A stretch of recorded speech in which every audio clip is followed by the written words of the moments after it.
Once upon a time in the fantasy land of Westeros, a clan of fireproof dragon-riding blondies took over the Seven Kingdoms and committed a shocking amount of direct sibling incest. They were the House Targaryen and they ruled for centuries until one of their descendants fumbled the bag and let Robert Baratheon usurp the throne.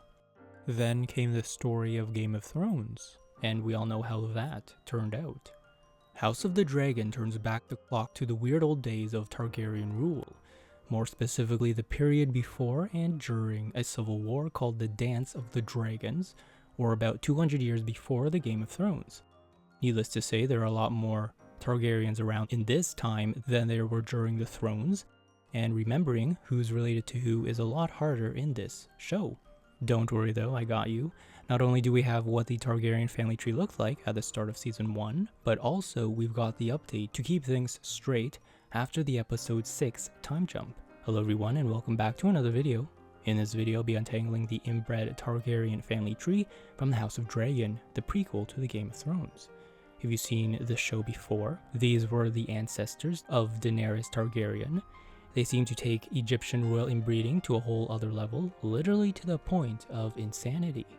If you're new to my channel, welcome. Here on Mortal Faces, I untangle family trees. There's lots more on my channel. Subscribe for more family trees and let me know in the comments who you want to see in upcoming videos. We're going to start off at the top with Aegon Targaryen. Now, forgive my pronunciations. I'll try my best, but no guarantees of me saying them correctly. There's a lot of fantasy names here. Aegon was from the House of Targaryen and he married Rhaenyra Velaryon.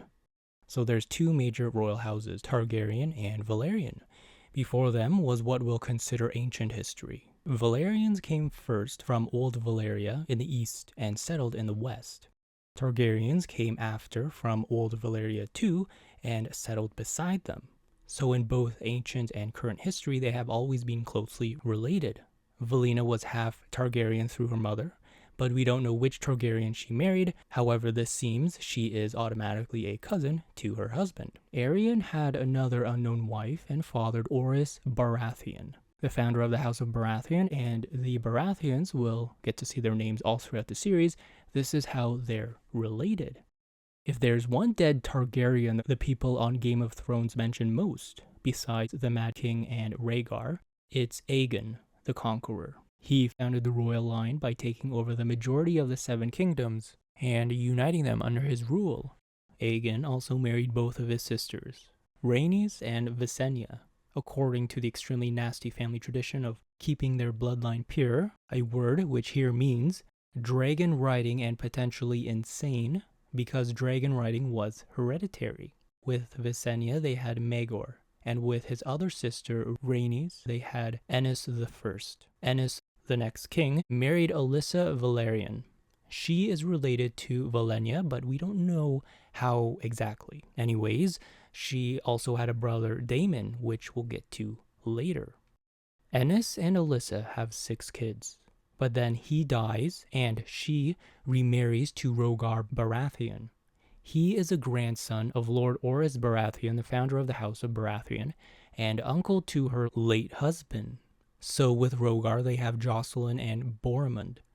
Jocelyn is going to do her own thing until we get back to her. Kindly note though, I'm just listing the relevant children for the sake of this video. Of her first 6 children, 4 of them married each other. Rhaenys married her brother Aegon, and Jaehaerys, who became the next king, married Alicent. As far as sibling incest goes, Jaehaerys and Alicent are actually kind of sweet. They're supposed to be married off to other families, but ran away to elope together because they loved each other from childhood. Jaehaerys and Alicent ruled well together, and their reign was a golden age for the Targaryens. They also had tons of kids, but only 4 of them really mattered in the long term: Aemon, Daela, Alyssa, and Balon. As for their siblings, Rhaenys and Aegon, they had 2 twin daughters who never had families of their own. Aegon was killed by his uncle Maegor, who became king after Aenys I died. He was like Henry VIII of England. He had 6 wives but could never produce an heir. Unlike Henry though, Maegor took 3 brides called the Black Brides, who were widows with children, to try and produce an heir with them. One of them was his niece, Rhaenys. After Maegor died, his nephew became King Jaehaerys I with his sister wife Queen Alicent. Aemon was the first surviving son and heir of Jaehaerys I and Alicent. He married a Baratheon, which seems like it would not be super incesty. However, that Baratheon was also his aunt, Jocelyn. Aemon died before his father, passing the role of heir down to his younger brother, Balon. So we're back to marrying our siblings. Balon had 2 sons with his sister Alyssa and became the new heir after his brother Aemon died. Then he died, leaving Jaehaerys and Alicent with exactly 0 eligible sons to inherit the throne directly. Daela Targaryen married young to an outsider and unfortunately died, giving birth to her first and only daughter Aemma.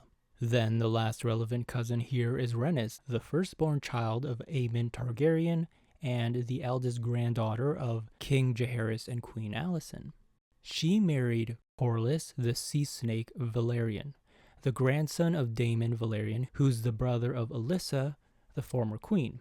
However, her claim to the Iron Throne, as well as her son Rhaenyra, was passed over in favor of her younger cousin Viserys. So now we're back with 2 children of Balon and Alyssa. Viserys married his first cousin Aemma, and then an outsider Alicent. You see, his younger brother, Daemon, killed his first wife, and then married Laena, the beautiful daughter of his first cousin, and they had a family together, but got exiled. After that, and Laena died, he secretly married Rhaenyra, his niece. Let's recap for a second. The king and queen at the start of the House of Dragon, Season 1, Episode 1, are Viserys and Aemma. They have 1 daughter, Rhaenyra, and hope to have a son, mainly because in the absence of a son, the throne might pass to Viserys' hot-headed brother, Daemon. Now, to bring this full circle, remember the part about Targaryen blood purity, meaning dragon riding and potentially insane?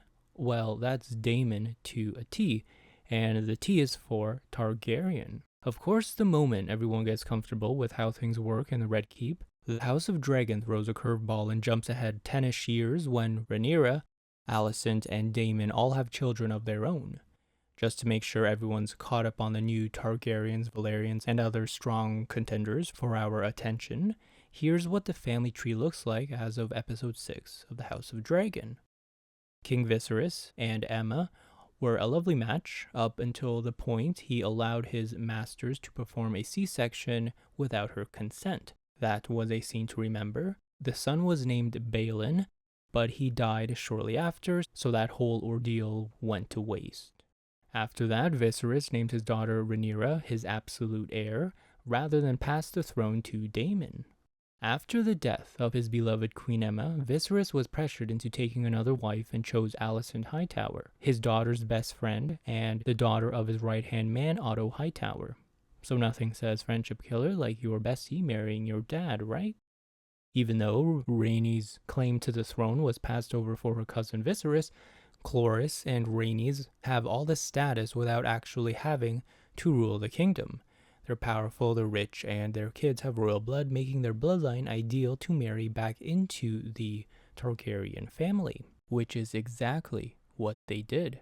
Rhaenyra's first marriage to her second cousin, Rhaenyra Valyrian, was sort of a given, considering her unique status as a princess and a future ruling queen. Only someone with the blood of a dragon would do it for her, and Rhaenyra was right there, looking like a completely uninterested, cleverly devoted husband. You see, Rhaenyra wasn't exactly Rhaenyra's type, and he wasn't hers either. So she has her uncle lover pay off Rhaenyra's lover to murder Rhaenyra. But before this, when her children were born looking absolutely nothing like their father, she insisted that they were Rhaenyra's legitimate sons, all the while having a very close relationship with another lover, Sir Harwin Strong, the son of the King's Master of Law. But ironically, he dies the same year that Rhaenyra dies. So that mess gets cleared up quite quickly, and she's now free to marry her beloved uncle, Daemon. Then, with Daemon, the uncle-niece husband-wife duo have 2 sons, but that is for another day. And that brings us to the end of this video. I hope you enjoyed it. I untangle more Inbred family trees on my channel. Do check them out. Subscribe for more recreations. Each of your subscriptions does help this channel grow. It allows me to continue making more content for you. Let me know in the comments who you want to see next. I do make a list of all your suggestions, and I will see you in the next one.